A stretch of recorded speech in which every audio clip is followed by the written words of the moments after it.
This is the Day More NBA podcast brought to you by Prize Picks, coming at you Thursday evening. It's April 25th, and while we do have another day off here before Game 3, we did have some Wolves-related news on Wednesday evening when it was announced that Naz Reid won Sixth Man of the Year. I have Wolves beat writer from the Star Tribune, Chris Hine, here with me, and while we both weren't at the Naz Reid press conference this morning, we are going to dig in to Naz winning the award for today's show. Chris, welcome to Phoenix. How are you? I'm good. And just so people know, Dane and I did not move into the same apartment complex as each other. He is literally down the hall from me at the same hotel here in Phoenix. That's we're not in the same hotel room or two suites of two parts of a suite or something like that. Should have. But yes, I gave Dane a little travel tip to have him book this hotel near the arena in Phoenix. So yes, Chris is my travel muse. What do I do, Chris? And help me out. So we are both here in Phoenix, and we're going to dig into Naz today. Just a reminder that today's episode is brought to you by Prize Picks, and Prize Picks does have the full slate of picks up there for Wolves Suns Game 3 for you to make your daily fantasy lineup. My pick of the day for that game is Jaden McDaniels more than 10.5 points in Game 3. Obviously, that's a reaction to, in part, to Jaden having 25 in Game 2. But I think it's important to think about how he got that. It was so much of it was the offensive rebounds, offensive glass. 10.5 is what Jaden's number has kind of been at the entirety of the season. And the entirety of the season, he was not getting offensive rebounds. I think that's just an easy, if he does get offensive rebounds, he's going to score double digits. So I think that's over a 50-50 proposition. So throw that in your lineup at prizepicks.com or on the Prize Picks app and use promo code DANE for a $100 sign-up bonus. All right, Chris. Kind of cool. You've been the beat writer for Naz's entirety of his career. You've written many stories on him. I was putting together an outline. I'm like, I wonder how many times Chris has typed out the two words Naz Reid. So you think about that? Yeah. So, me too. Go back through all my Google Docs from the various years and do a hunt word and search. Find, Yeah. How many times I've done that? Well, actually, if you think about it, I wouldn't have typed out the two words Naz Reid many times because once you say his first name, it's just Reid every subsequent mention after that. So it might be not as many as you think. I don't know. There's Twitter though. That is true. I've seen you type out Naz Reid very many times in tweets. So I think you have an interesting perspective. An interesting perspective in general, on this pod of you aren't from Minnesota. You didn't grow up here. Wolves, whatever. You've also covered different sports, different teams. And I'm just curious. I don't think we've ever really talked about this in particular.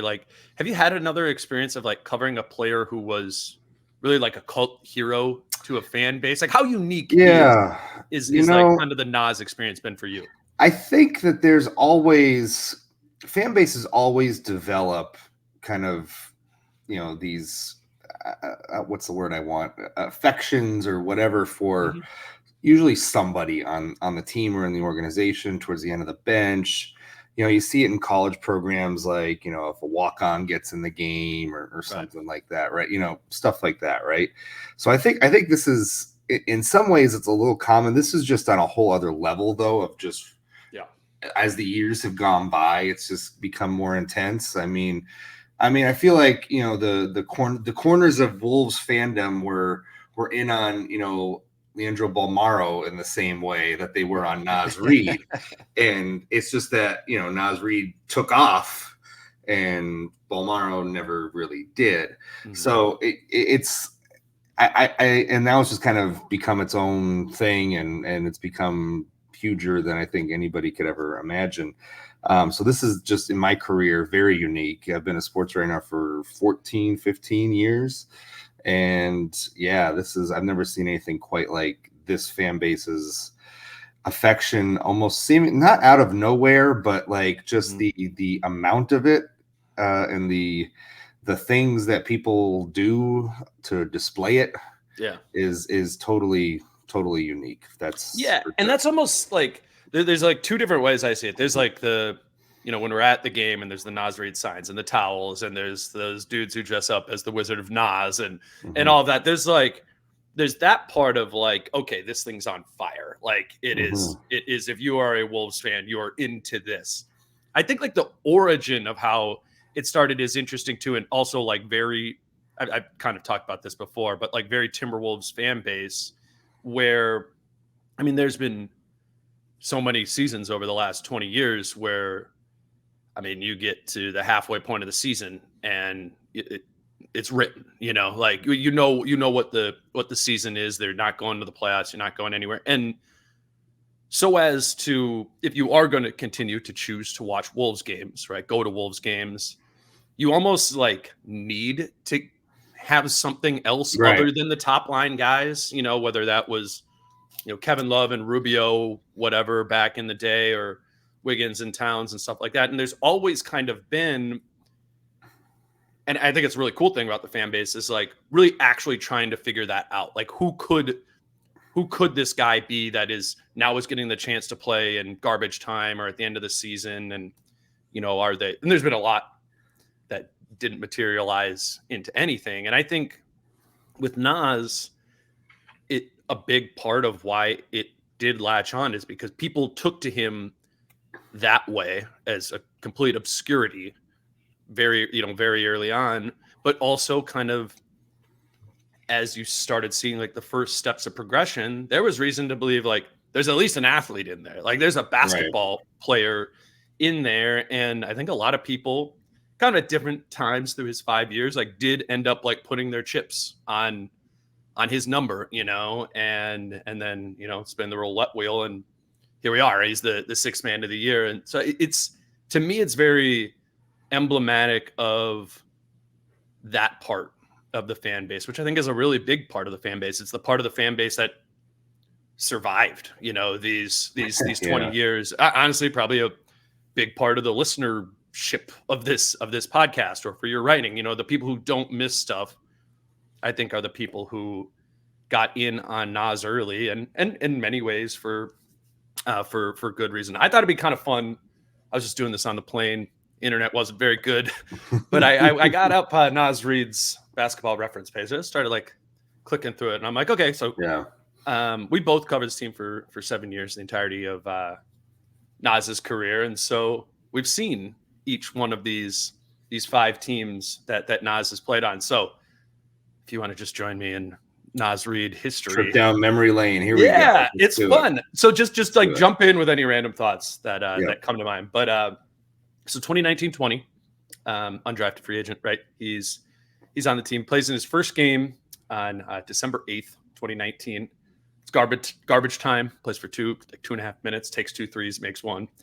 But then he gets into the rotation basically throughout these whole first 4 years, at least. It was all tied to like, is Carl hurt?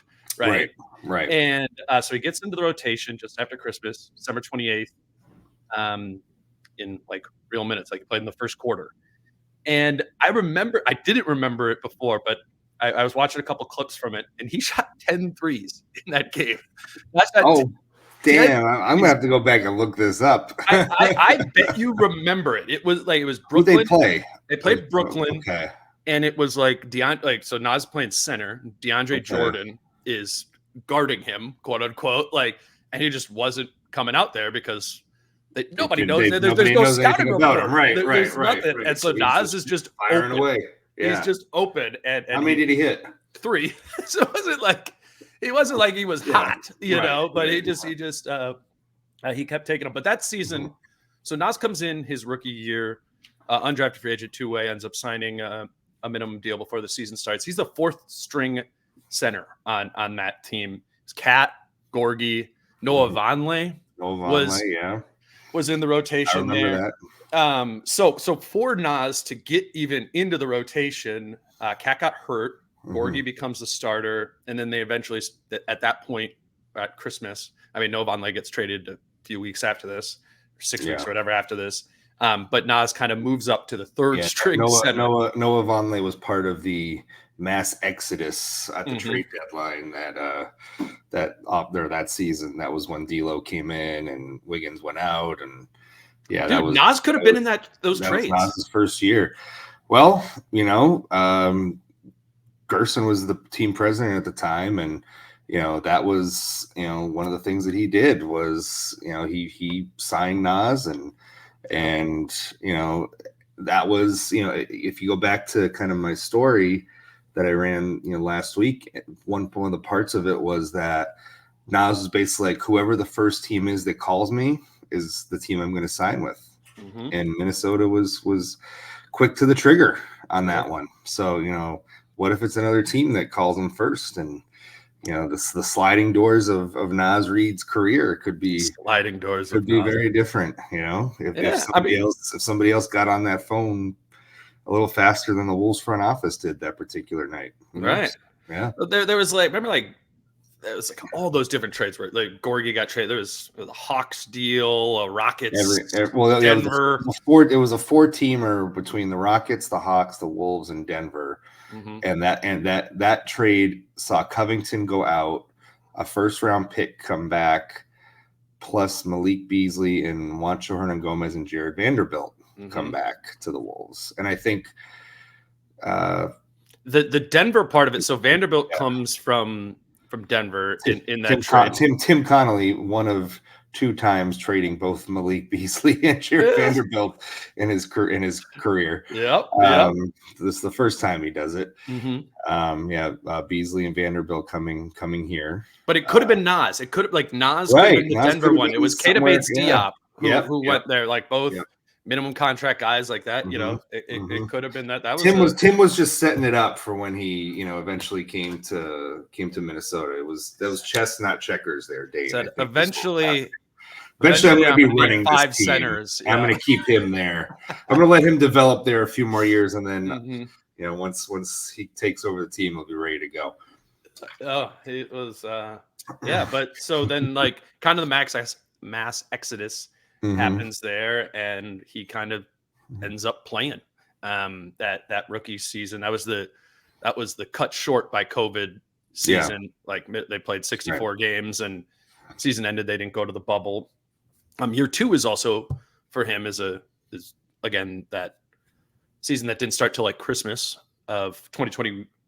I guess that would have been 2020, December 2020. So they draft Ant number 1 in November of 2020 because the draft got obviously the whole everything got pushed back because of COVID.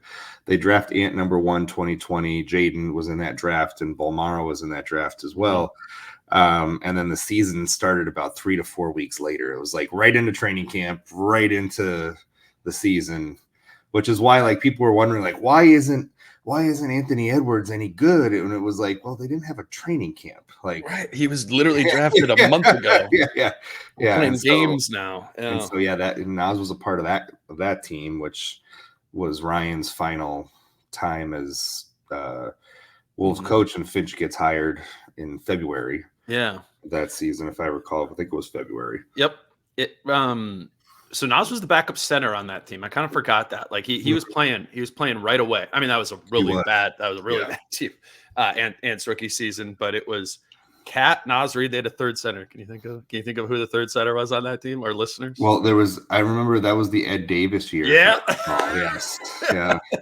Isn't it messed up how these things are in our brain? What's funny about that season is that was the COVID year, so everything was done via Zoom. So we never met Ed Davis, and I personally still have never met in person Ricky Rubio. I have not, because the whole thing was on Zoom. Yeah, it was. So we've told press conferences and interviews via Zoom, and we were shielded away from the players that year. We were. So I never had the opportunity to actually meet Ricky Rubio in person, believe it or not. Yeah. Oh, I mean, I remember I met Ant for the first time at some. Yes. Yeah. Same with us. We didn't meet Ant and Jaden and everybody for a whole year there. Yeah. That's what half of this, just going through it. I'm like, man, that was a weird time in my life. That was just weird bizarre time in everybody's life. Yeah. Yeah. But so anyways, he plays. He's backup center that season. He actually started the third game of the year. I'm not sure if Cat got sick or like got COVID or got hurt, but Naz started. First start of his career, they lose by 36 to the Lakers. But for the season, it was a 72 game season because it was again condensed because of COVID. He played in 70 of those 72 games, started 15 games, basically started whenever Cat was out. Overall, second year in the league, undrafted player, hadn't really totally changed his body yet, but averaged 11, 5, and 1, shot 35% from three there. And then it was his third season, and that was 21-22 season. It was his first season playing for a kind of good team, right? The Wolves end up going 46-36. That's Finch's first full year. They make the playoffs and lose to the Grizzlies in 6, as we talked about last week from your story. Naz was not there for Game 6 because Rudy Roundtree, one of his kind of father figures in his life, ended up passing away. But Naz was obviously on that team. Played 77 of the 82 games that season. Only started 6 of them. That was a pretty healthy Cat season, and I feel like that was the first time where we were like, okay, this might be a guy. Like he that might be like a rotation player, a legit bench piece in the NBA. He was doing it on a winning team, right? A team, and it was that like Naz, Taurean Prince, Jordan McLaughlin bench group. Remember that? Like Ant would play with them part sometimes. Of it too. Yeah. It was like Ant and the bench unit was a thing for a while. I remember that was the year because it was like, okay, that was the year where you were thinking, okay, they're actually a playoff team. They're actually good now. This is more than just giving, guys like Naz Reid and Jared Vanderbilt minutes to just develop them. Right now, they're actually trying to win games, and can they be a part of a winning team? And if I'm not mistaken, I don't have Naz's stats in front of me, but I feel like his numbers and his minutes maybe took a slight hit that year. Like they went down a little bit, maybe. I mean, he played in all those games, but maybe he wasn't playing quite as much. Yeah, you're right. So I think his playing time was a little more inconsistent that year, just based on, again, the fact that the Wolves were trying to win. So maybe if he didn't have it that night, or it was a bad matchup, Finch was maybe more inclined to sit him. Whereas the year before, it's like, well, we're going to lose anyway, so let's just give him his usual run. But when you're trying to win games, you might find yourself playing less against certain opponents. And I think that was maybe a little difficult for Naz to deal with at the time, the inconsistency in the minutes. It says on Basketball Reference here, 19.2 minutes per game his second year. And then you were right, his third season dropped down to 15.8. And part of that is just less games starting. But yeah, it wasn't like, I think in those first 2 years where they're basically tanking, it was like, we're going to play the 20-year-old backup center gets to play, and he earned it. I think that's the thing. And when I think about that season, he earned it. He earned the stock. That's when everybody, I think, who was watching was like, okay, I'm intrigued by this guy. He had started to change his body, and really, I think it was the Ant pairing. That would have been Ant's second year. And it was, I think for Ant, it was helpful to have Naz at center because that was more the type of style of play he was used to playing AAU in college, a center who ran, and we talked about with Gobert a bunch and why it was kind of so hard for Ant the first season with Gobert is he'd never really played with just like a rim protecting, rim roll, lob threat, that whole thing. But like Naz Reid is the natural style of center for Anthony Edwards. I think we can make a pretty good argument now that like the best style of center for Ant might actually be a Rudy Gobert, rim protector, help him out defensively, those sort of things. But yeah, I think that materialized in the 21-22 season that the two of them had something. And then, Naz was kind of on the rise from there. I think we got 2 more seasons of Naz Reid. This Naz Reid history lesson is taking a little bit longer than I thought, but I'm gonna grab our first ad break here to let you know that today's show is brought to you by Supreme Lending. And if you're ready for a winning mortgage experience, meet Ben Coulter with the Mortgage Dream Team at Supreme Lending in Edina, Minnesota. With over 20 years in the business, Ben knows how to score big when it comes to mortgage deals. He's a dedicated Timberwolves fan. That we're making this partnership happen. That Ben was at the first game at the Metrodome, first game in franchise history. Is a listener to the podcast, a fan of the Wolves. And I want to help you out. If you are in that place in life where you're trying to finance your first home or get a vacation or investment home, he's here to help you make those home ownership dreams a reality. The Mortgage Dream Team, as you can see up on the screen, does offer an 8-day close. They have a deep playbook of options here. 8-day close your loan in as fast as 8 days for a leg up on the competition. A $25,000 close on time guarantee. They guarantee your deal closes on time. And then the Minnesota Housing Program, up to $18,000 in down payment or closing cost assistance.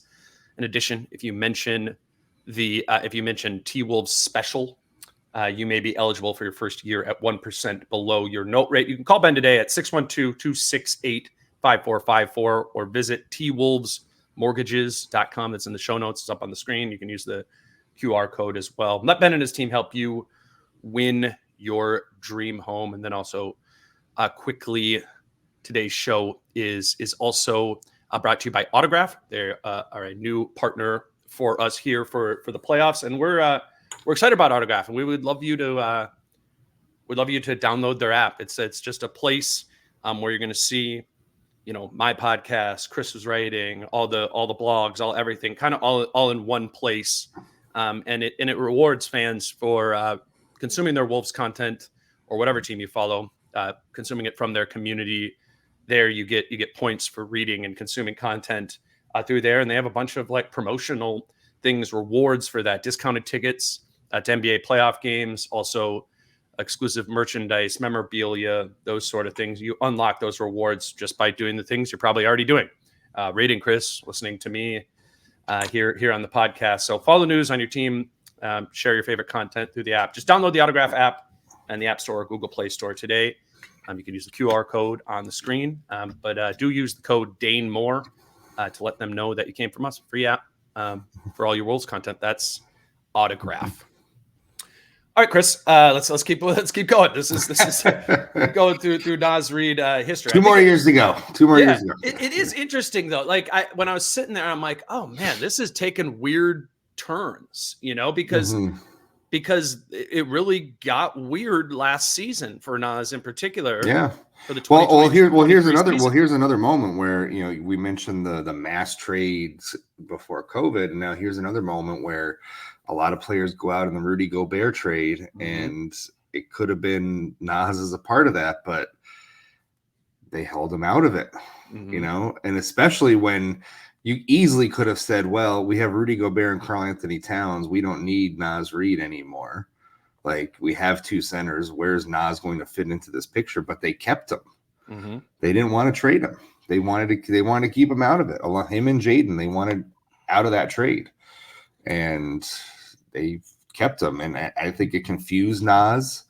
And, he was very much like, okay, well, they want me. That's good. But where am I going to fit in this And he picture? DNPs game 1. Right. And he starts out not playing. So, his worst fears were coming true kind of early in that season. And he's in a contract year, mind you. So, there's probably a lot going on in his head, early in that season when you're in a contract year and all of a sudden you're not playing. I mean, this is 18 months ago. Yeah. Yeah, and he has the Luka Garza role. That was his. Quite frankly, when I was doing the story, kind of got cut out of the story last week. But Sheila, his Rudy's wife, Rudy Roundtree's wife, Sheila, basically said that whatever time he got was basically an audition for another team. It's mm-hmm. you have to use it you have to go out there and do the best you can for however many minutes you play, mm-hmm. and it's either an audition for another team on a trade or for next season in free agency. Yeah. That's how he viewed it. And I wonder what happens if Karl never gets hurt. I don't think he wins Sixth Man of the Year, not on the Timberwolves. I don't think he wins not on the Timberwolves. Yeah, exactly. I don't think we are where we are today if Karl did not get hurt last season and Naz had the runway to play 50 games of regular playing time. And in my mind, everybody was in on Naz. You kind of said during that 2 years ago, the Memphis playoff year, mm-hmm. in my mind, I was wholly impressed by what he did last season when Karl went out. And that was like, okay, they really have something here. Mm-hmm. Like he was a nice piece before, and like, yeah, rotation guy. It's a great story, everything. But like in my mind, he went from being like that to like, oh, he could be like a difference maker kind of guy. Yes. That's what last year did for me. It was no longer like hypothetical. Right. Like it was like, okay, this is a winning team you're playing. The team isn't really losing a beat when you're in, or not a big beat when, when Cat comes out and Naz replaces him. But it was interesting. Like, I forgot this, but Naz last season almost exclusively played center. Yeah. Like him and Rudy did not play together. Right. Yeah. And it was like, that was Naz's role. It was like, you get the 16, 18 minutes, whatever, that Rudy sits. He looked up again, he played 199 minutes next to Gobert, and it was terrible. It was they got outscored by 55 points in the 199 minutes. Those two shared the floor, the worst two-man pairing on the team. And that's just so interesting in this now, because he wins this award. He's having the season he's having because he works great with Rudy Gobert. Yeah. Like, he became a stretch four. He now shot over 400 threes this season. Shot 41.4% from three on 408 3-point attempts. Played 917 minutes with Rudy Gobert this year. They won those minutes by 171 points. They had a net rating of 9.2, which was the best on the team outside of Rudy Gobert and Nickeil Alexander-Walker, which was like plus 10 something. But the Rudy Gobert and Naz Reid pairing this season had a defensive rating of 99.4, which if you don't know what that means, that's just great. That's really, really good. And that's a huge sample. It's 917 minutes. Yeah. It's a huge credit to Naz and the way that he reformed his defensive game. The Wolves were on him about at least rebounding better, or at least making a better effort to rebound better during the offseason last season. I know that. And so he really committed to that as well.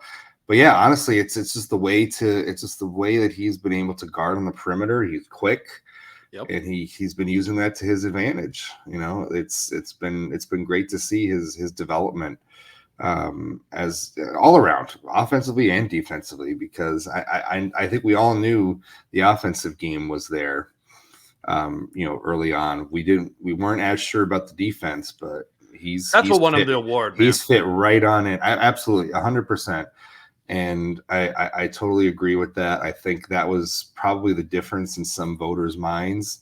The team success of Minnesota playing a part of it, his late surge, I think helped, in Monk not playing the last, month and a half, whatever it was that he was out. All that kind of combined, I think, to really, Naz edges out Monk by literally two votes. Yeah, that was crazy. I just kind of yeah.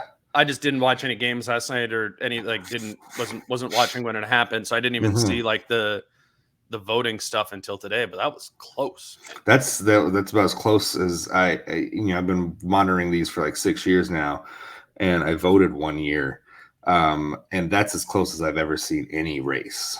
Like 2 first place votes were the difference. That's it. Like, that is such a razor thin margin. I joked on Twitter that the day Naz had like 31 in that Lakers game and Bill Simmons was sitting courtside, and I said Bill Simmons is an awards voter.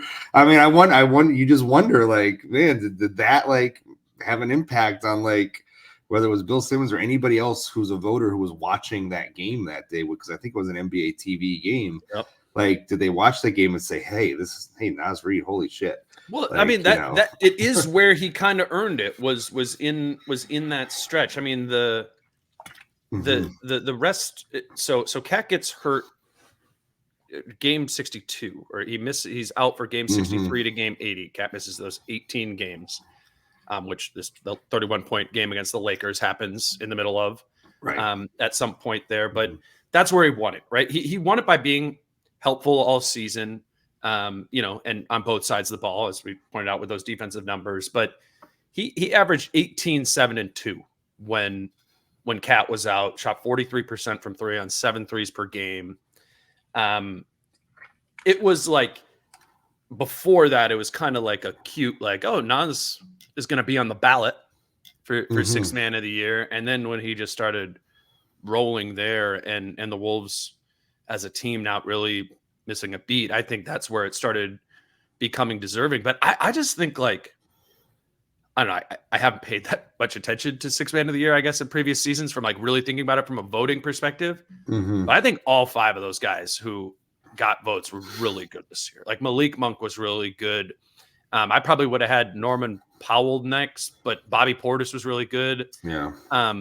Bogdanovich had a really good year. I mean, Atlanta wasn't as good as a team, but like watching him and just like his numbers, like this wasn't a somebody has to win sixth man of the year this season, right? It was like award. A lot of good candidates. It really was. I think he deserves a lot of credit for that, and it's why it's also, I don't begrudge a Kings fan or another NBA voter or award voter to have picked any of those other guys, because it was a really good crop this year. It was a really competitive ballot, and it's, as someone that as did the process once upon a time, you never want to like go with the crowd when you're voting. Like you take it, at least when I did it, I took it very seriously. I spent like a whole day on it, on every category, and you try to come up with like, well, what's my criteria going to be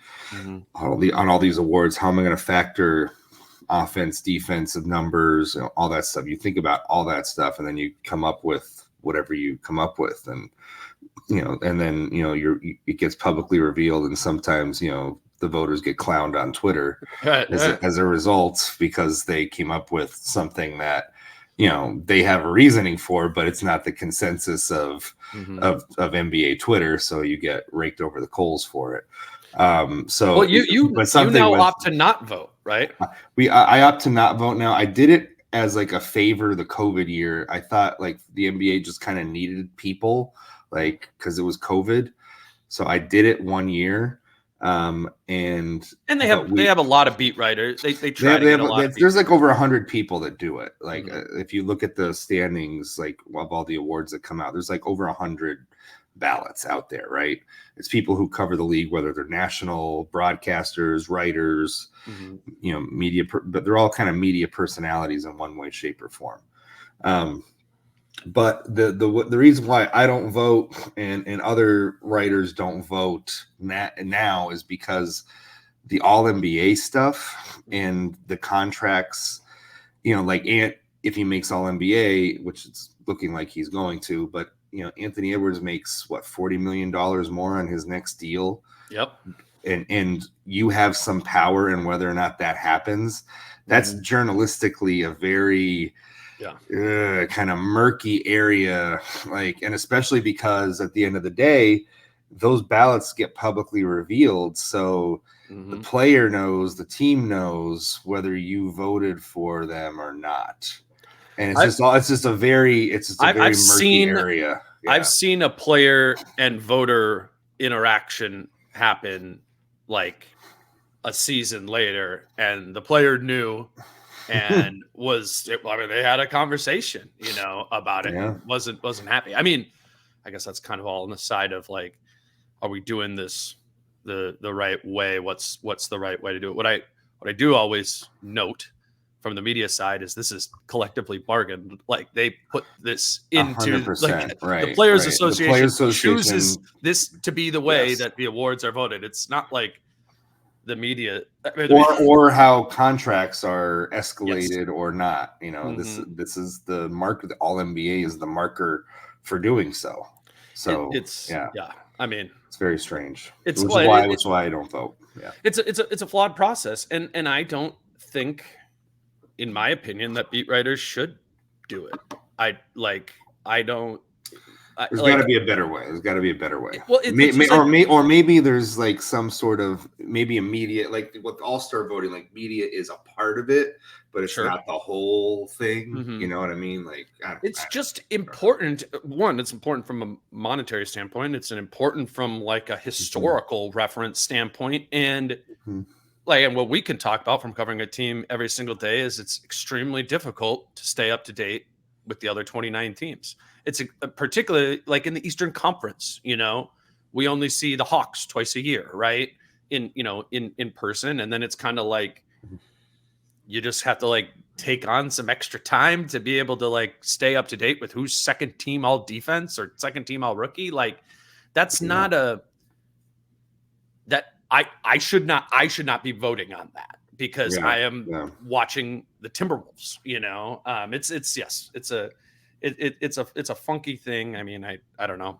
I'm sure some people will, again, get raked over the coals on social media for the things they end up picking. It's just it's a bizarre process, but Naz won. So, Naz won. Good for Naz. It's good for the Wolves fans. Don't have to rake any voters over the coals. He won. Be happy.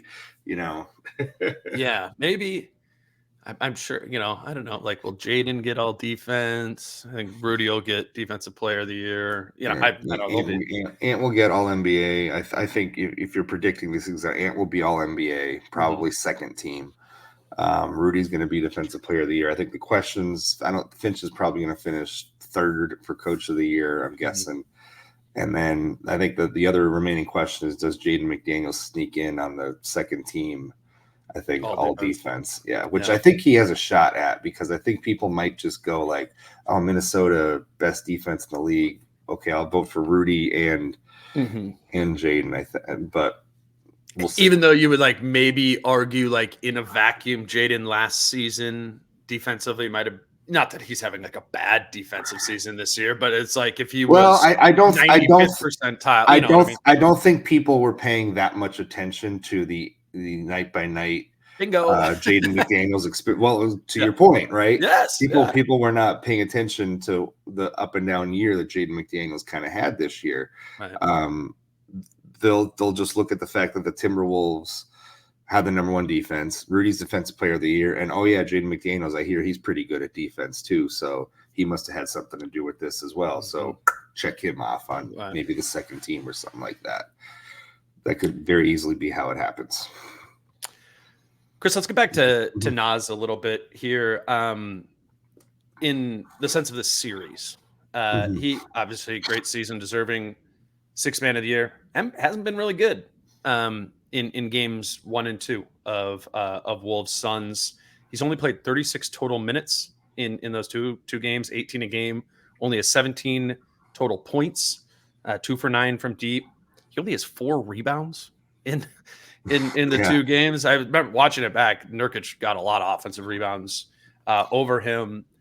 What are we looking for from Naz in the rest of this series? Is this a bad Naz matchup? I guess if it's but honestly, it's kind of, I was just gonna say, if it's kind of a bad Cat matchup, then maybe it's a bad Naz matchup. But honestly, it's I think part of the issue, or not the issue, but some of this is the combo of Ant, Jaden, and Nikhil is just on fire in this series. Like plus 40 over 2 games and 35-ish minutes or so, whatever that number is.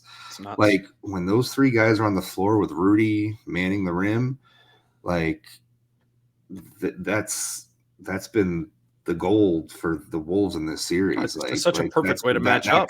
Exactly. They could switch off of the Phoenix's big 3, especially with Grayson Allen out. The Wolves don't really have to worry about kind of other shooters beating them. So, if like they put Rudy in an action, with one of those guys, like Rudy can maybe hedge out a little bit and then they can recover and the same guys guarding them after the action's done. Like I think that part right there is huge. Is like Rudy having a trust that he can play the action, however that action needs to be played, kind of regardless of who he's in it with defensively, if it's Jaden on the ball or Nikhil, because he knows the other guys around him are more than competent too. Because if it is him and Nikhil guarding this, well, okay, here's Jaden McDaniels as the low man. Like that's there. He never has to worry about there really being a weak link out there with him. You know what I'm saying? And I think that to the whole Rudy defending in space, getting out, all that sort of thing, like Rudy having a piece about that in his mind mentally is is massive in the series. I think it's why he's having so much success defensively, playing in an array of different ways. But it is speaking of six men, like with Naz and not being the sixth man of the year, not really delivering in the 6-man role in games 1 and 2, even though the Wolves are playing well. Like, pretty cool that the Wolves have a second, like, real high quality 6th man option in Nickeil Alexander-Walker. It's like going through some of those numbers when I was going through the history stuff, and I was looking up like the Rudy and Naz minutes together and stuff. Like, even last year, man, a bunch of the best lineup combinations had Nickeil Alexander-Walker in it. Like, this isn't new. This isn't new. Like, he's and then obviously he has a even better year this season. But I mean, that's pretty cool that your 6th man of the year cannot be. I'm not isn't playing like terrible, but like someone else is stepping up on the bench in a real major way. It's kind of cool that the 6th man of the year is coming from probably the best bench in the NBA. It's like kind of a group award in a way, much like Jaden getting all defense for the Wolves being the best defensive team in the league. Like that something cool about that. This is, we talked about it all year. This is one of their strengths as a team. And, when you look down the road through luxury tax hell, are they going to be able to be as deep of a team this year or in future years as they are this year? But for right now, like, to have, Kyle's been hurt, but to have like 7, let's say, starting caliber players to be able to roll out, or 7 guys, like Naz, that you can give major minutes to, and not just shorten their minutes because it's the playoffs. But Nickeil Alexander-Walker is playing 30 plus minutes in each of these 2 games here. Yeah, about 30. Yeah. Like, that's a huge luxury to have in the playoffs, because most teams around the NBA are cutting their rotations and they're cutting minutes for even their like 7th guy or 8th guy. And the Wolves are actually expanding the minutes of one of their guys coming off the bench at this time of year. Yeah, that's probably part of why Naz hasn't played as well either. They've been leaning into Nickeil. I mean, they've been leaning more into 4 wings and 1 big. That combo in the second half of these games, when they've been on the floor defensively together, is just a thing of beauty to watch. It really is. It's fun.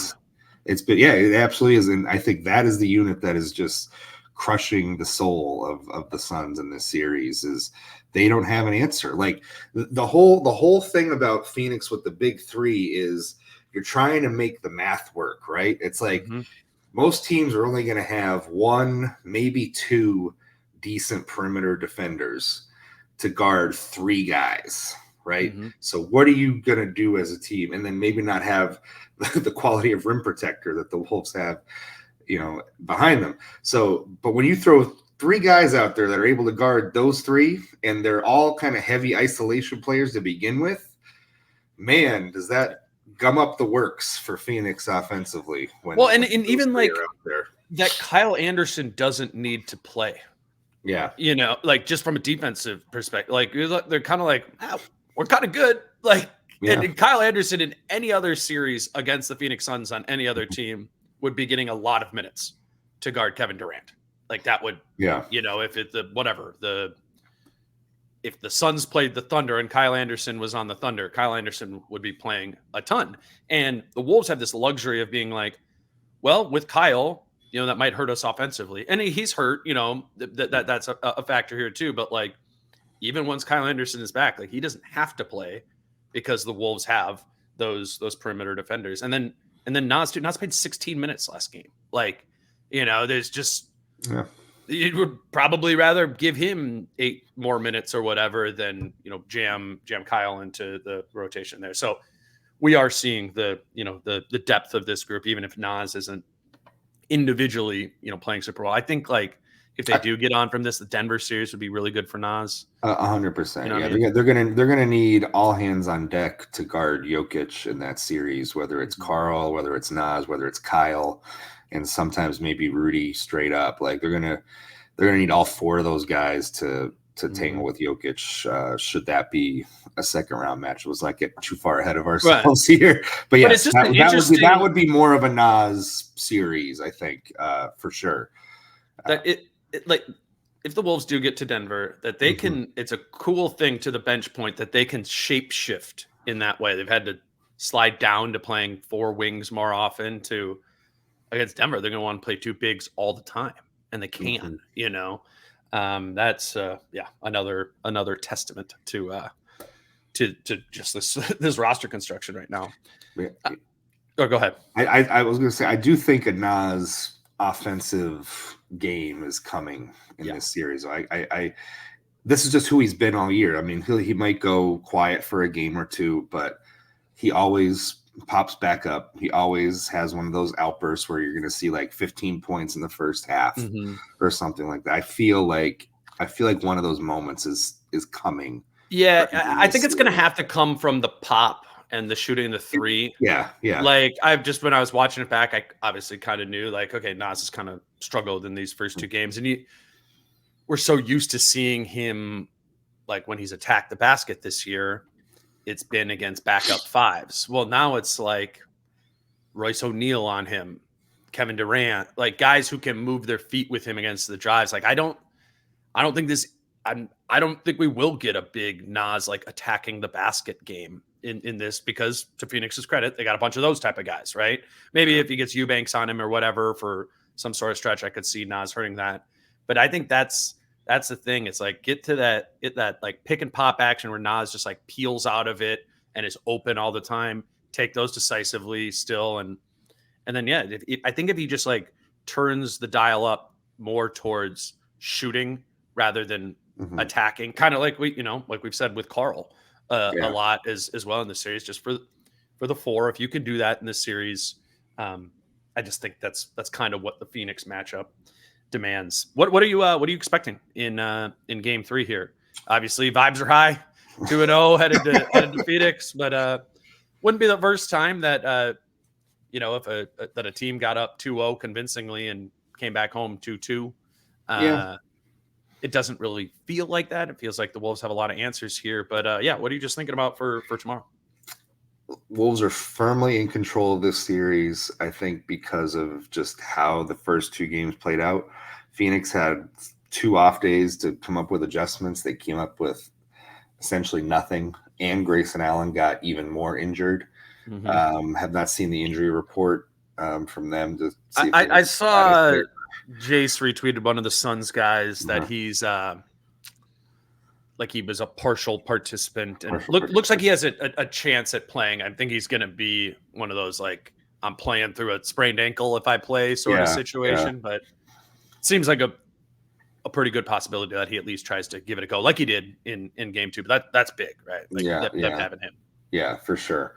I think one of the things that I think, and I kind of wrote about this the other day, was Finch alluded to this in his post-game presser the other night, which was that the defense that they're playing now is very, very much mirrors how they started the season, right? You remember that homestand in November when they beat Denver and they beat Boston, and it was like, oh, wow, these guys might actually be really good. That was the first that was the first clue that we had that this was maybe a different team than years past. They're playing defense like that. Like that, with that sort of energy, with that sort of tenacity, the wear and tear of this schedule, and this is why I always wondered about this as the season went on. I think the wear and tear of the schedule just prevents you from getting to that level on a night in, night out basis. Now, they were the number 1 defense in the league by a wide margin. But they were not the same defensive team in January that they were in November. Or at least they couldn't sustain those highs. Yes. On a nightly basis that they were in November. But the playoff schedule, just by its nature, there's no back-to-backs. The travel is, as we get deeper into the series here, the time between games is going to shorten, but there's always going to be at least 1 off day. The travel isn't as crazy. And you have time to rest and recuperate. And they had a whole week at home to practice, rest. And they had another 2 days to rest, recuperate, practice. Now they've had another 2 days traveling down to Phoenix. I just think that with the ability to rest and recuperate, this defense is able to operate at its peak powers. Whereas if you're playing a 3-4 situation, 3 games of 4 nights situation in the middle of the regular season, and all of that is travel as well. Yeah. Let's say you're playing in 3 different cities in 4 nights. It has a little wear and tear on your body, especially with the way that they play defense. Like, you see how physically demanding it is, the way that they play defense, and that Phoenix just can't keep up with it in the first 2 games. As long as they can maintain that level of focus and intensity on defense, that's going to travel to Phoenix. And I think they have just as good a chance of winning these games as they did of the first 2 at this point. Yeah. I'm just, in my mind, I'm expecting, maybe there's a game where they let up a little bit. Maybe, if they win game 3, game 4 is a bit of a letdown. And then I'm expecting them to win at least 1 game here in Phoenix. I really am. Maybe to your broader point here, it's like maybe it's game 5 or game 6 that the defense doesn't show up. That's what I'm saying. When the cycle of the series starts to get a little quicker, because we've had these 2 off days. We had a week before game 1, 2 off days before game 2, 2 before game 3. Now we're going to start to get a little more sped up. And can they maintain that as the series goes on? I think they can. Well, and don't you think Phoenix is just going to start playing faster? It just feels like that's like it. Got to run. Got to keep the Wolves out of their half-court defense as much as possible. Go, go, go. I mean, I thought they'd go to the no center look more in game 2, and they didn't go to it at all. I do think, whether that ends up being out of desperation or whatever, like, I think they pull that at some point, and they just go, let's just see. Let's see if they can keep up with us. Will they leave, Kat and Rudy both out there while we go that way? Like, I do think it is going to be, the series is going to become increasingly taxing for the Wolves, provided Phoenix doesn't just crumble, which, you're down 2-0. That's like a possibility too. Like if Phoenix lays in it, so I think tomorrow's actually kind of big. Like if you can take advantage of that, obviously, and get up 3-0, then the rest of it kind of becomes irrelevant. You got to win one of the next 4. I think it's important, because I think they, much like the regular season, I don't think the defense will have the same level of teeth that it has in the first 2 games. It's something that I am concerned about as well, as a series goes on and as the playoffs go on. Yeah. That they're going to be able to maintain just what they did in games 1 of 2 of this series. It's just that staying attached stuff, man. It's tough, and you're getting hit on screen. If you're staying attached, you're getting hit. Like, that's hard. But I think it's a little easier, and I'll say it's a little easier in this series, because you're not asking Karl and Naz to do it as much, and you have Nickeil, who is built for this, to do it. So the fact that this is a Nickeil series, and he's conditioned and ready and wants to be that kind of player, I think does play into their hands a little bit. I think that's why we maybe keep seeing Nickeil play a ton.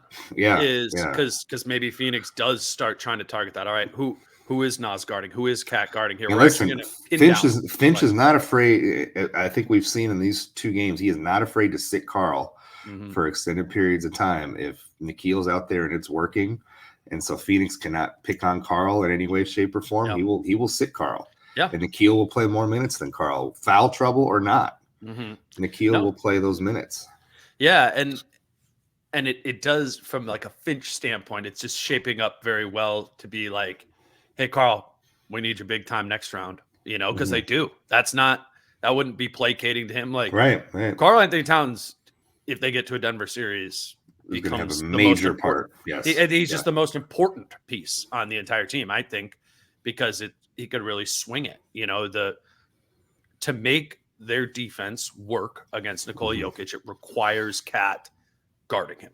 It just does. And he's, just from a matchup standpoint, a lot more important in that series than he is in this series here. And maybe what kind of goes against the travel and fatigue point of this is, like, Karl might, with more time, more rounds, more games, might be settling more into physically just comfort and those sort of things. Like, he is still coming back from an injury. Like, he's not shooting it well. I feel like that's like the perfect example of being like, yeah, Carl's just not all the way not comfortable in a rhythm yet. He's not. He's not. And like, that rhythm will come back at some point, at least, you know, from an offense, just making and taking and being better offensively. Like, that's coming too. Maybe in that counteracts some of the. But also, you know, to your point, Anthony Edwards had his worst game of, you know, might be his worst game of the series just from a shooting standpoint in game 2. I don't know that we're going to see if we see maybe you get one more game like that, but I tend to think he's going to be more on than off shooting wise the rest of this series. So well, and if you're Phoenix, you gotta start asking yourself, do we continue to guard him this way? Right. Maybe an adjustment is, as weird as it sounds, deprioritizing Anthony Edwards a little bit, like, and maybe coaxing him into taking mid-range shots, or because if Jaden McDaniels and Mike Conley are going to do what they did in game 2 because they're open because you're doubling Ant, then the Wolves have shown that they can beat the other guys, can beat you exactly, and focus on Ant. And Naz and Cat haven't even done that yet, so it's like even if Conley and McDaniels have a bad game, like Cat and Naz could step up and have their first really. That's what I'm saying. Naz could hit 3 threes or something like that, you know, in his first stint on the floor. Yeah. So I just think we're talking through it, and even if the defense lags a little bit, like, they still have other levers that they can pull to win these games. Phoenix doesn't have a ton of levers that it can pull. It doesn't feel like it. It really, especially if Grayson Allen is going to be either out or 50% of what he normally is, and is maybe an easier cover than he would otherwise be. I feel like their lever is, let's make more threes. Their lever. Well, to your point about Ant, their lever is force turnovers, get out in transition. That is their lever. That's how they beat the Wolves during the regular season. That is about, right now, in my mind, the only way they can beat the Wolves is if the Wolves beat themselves by turning the ball over. As long as the Wolves don't turn the ball over, they're fine, which is exactly what happened in game 2. Ant didn't shoot it well, but he didn't turn it over. He just made the simple passes and the simple plays, and they did just fine as a result of that.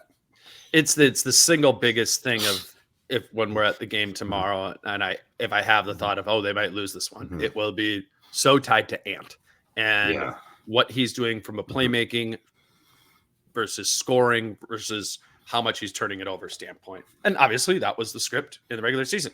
Turned it over a bunch and they lost because Phoenix got out and ran and all that. And I've said it a couple times already this week, just major credit to Ant, like, listening, like, and having the discipline even throughout that game 2, where, like, he stayed pretty disciplined with it, even though they were down like 8 in the second quarter, you know, and Ant kept getting off of it. And so it was a very mature performance from him. Yeah. And I think a good sign of growth. Absolutely. All right, Chris. Well, this was fun. We talked a little bit about the series too, Naz Reid and all. You know, we got to see what the Vikings are going to do with their draft pick here. Even though I'm not a Vikings fan, but let's finally end this already and figure out what the hell the Vikings are going to do with their 2 first-round picks here. Are they moving up? Are they not? Are they taking a quarterback? Are they not? God, we'll find out in a little bit here. We'll turn on the TV. Yeah. I appreciate you doing it, man. For listeners, our plan is that Kyle and I are going to do another immediate recap episode on Friday night, right after the game, and that'll come out sometime on Saturday morning, and then we'll have another game here in Phoenix on Sunday, and we'll do another one after that. There won't be any in between episodes this time because we've got a handful of them in here during the week. But yeah, Chris, thank you for coming on. You guys can all follow Chris on Twitter at Christopher Hine. Him and Jerry Zagoda and the Star Tribune all over this series. Blitzing it. It's like half the media section Star Tribune employees. Like Jerry, Lavelle, Jerry. Chip. We had all 4 columnists at the game the other night. That's cool. It was fun. Listen, the Wolves are hot, man. It's There's great. nothing else to cover here. It's great. It's great. Listen, this is what you want. You know, you want to cover teams that are interesting and relevant and that people want to read about. It's great. Absolutely. Do read Chris over at the Star Tribune. And you're following him on Twitter at Christopher Hine. Until Friday night with me and Kyle after the game. He's Chris. I'm Dane. Peace out. How I'm feeling, man, I hope it never stop, yeah. Green and hot so you can find me in the crowd, yeah. Don't let standards ever bring